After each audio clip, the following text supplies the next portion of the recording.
Hi everyone, welcome to Moscow. Welcome to Moscow.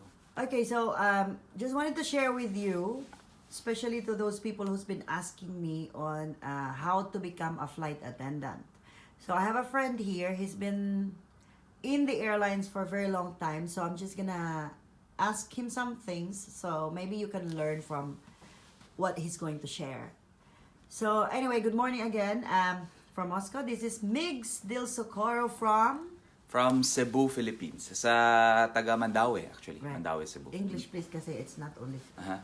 Okay. Anyway, so Cebu from Mandaue. How did you how did you learn or how did you get the interest to become a flight attendant? First, I learned it from my best friend. She was working with another airline back home before. Then she moved to the airline that I'm working with right now, sa Dubai. And she got me interested with the job.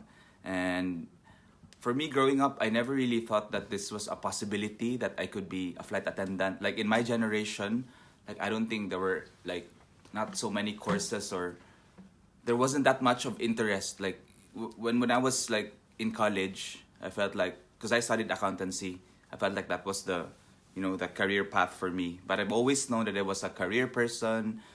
I've always known that like an office job wouldn't really sit well with me. So when I found the opportunity to become a cabin crew, then I took my chances and I applied. Okay, so what was your job before? I was working in a call center before.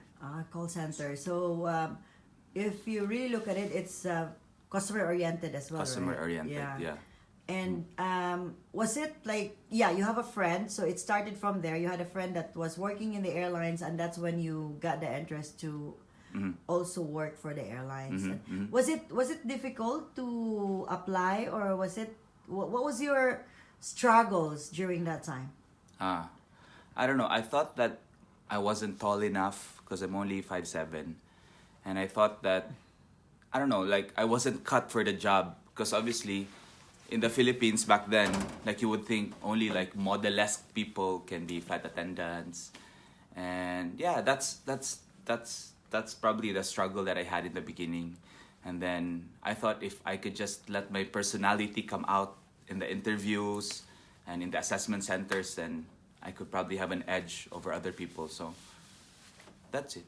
I was just working on being confident with myself. With yourself. And customer service orientation as well. Yeah. Yeah, so just to give a clarification with some people's perception about being a male cabin crew or girl or female cabin crew, like what you said, you thought that you would not fit in for the job because you're only 5'7". So basically, if you can just elaborate more, or like give some clarification to those people who think that maybe I'm not fit for this job, or I will not qualify or anything like that because I don't have a good skin, I don't have a good this, that. What do you say about it? What about people who don't feel that they are physically that they are fit for the job? I think for us it was just you're able to reach 200 centimeters on tiptoe, right? Because that's like the approximate height of the hat tracks. Is it? And I mean it's all I guess if like we are 5'7", for girls it's 5'6", but we have this misconception, or maybe this is something like how would we say it? Like in the Philippines it's very like model-like for this kind of job, but when you really look at it, especially when you work in the international airlines, it's not really what it is. So I think your selling factor, like for example, for our airline, is your personality. I think that's the most how do I say that's the most criteria that you have to invest into, because obviously because we are an international airline, they want to come across as cosmopolitan. So you have to let your personality come out, I think. And maybe it's also one thing is just apply. You'll never know. Yeah, just apply. You'll never know. Yes. If you really think that this job is for you, or you really like to do it, whatever it is you want to do, you have to do it. Okay, so being an airline employee or a flight attendant, what do you gain out of it? What do you like? What is the benefits and everything? Apart from, like, I guess it's a really very good salary. None of you can never earn this back home in the Philippines. Okay, we can be honest about it. Yeah, Yeah. it's giving us like a good like financial benefit compared to other jobs that we can have back home.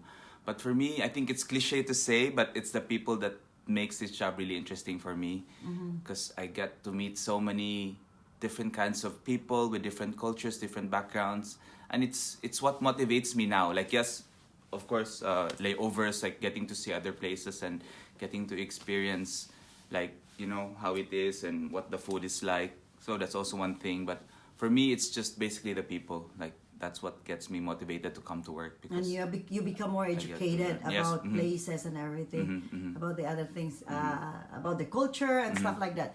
And you become more tolerant. More to tolerant life, to life, people's, to human beings, basically. Yeah. Good. Yeah. So, if you have anything to advise to those aspiring flight attendant, what would it be? Just build your confidence. Like, try to get your, I keep saying, try to get your personality to come out. And also, how do I say, put all your customer service experiences like in a bank. Like, you know, so you are able to pull out, you know, one of those experiences. And like sa assessment centers, like when they, of course, they would ask you about your experience with people. So then you have this bank of experiences that you can choose from. You know, choose your best example. Good, nice. So whatever is last message to all our aspiring cabin crew and the youth, and yeah, if you, I mean, if you really think that you have the, how do I say, like you have something to offer to like this career, like just go work on yourself and build your confidence. Because at the end of the day, that's what will, you know, give you the edge over the other aspirants. Last one. Do you need to be a bachelor graduate, or do you need to be like that kind of level to be able to apply? No, not because really. now we have like K-12 or something like that. Yeah. So far as I know, because in our airlines it's only high school graduate. Yeah. Right. Yeah, so it's only high school graduate. Oh, we already have one viewer because this is my new page. Anyway, that's it from Mix Del Socorro. He's gonna sign off now, and you will get more more tips and information from other cabin crew that I will be interviewing very, very soon. And yeah, please apply. Like I said, Qatar Airways is hiring. They will be in Cebu on December 16th. So stay tuned for more. Thank you, Megs. Have a safe flight. See you in the skies. Bye. Inshallah.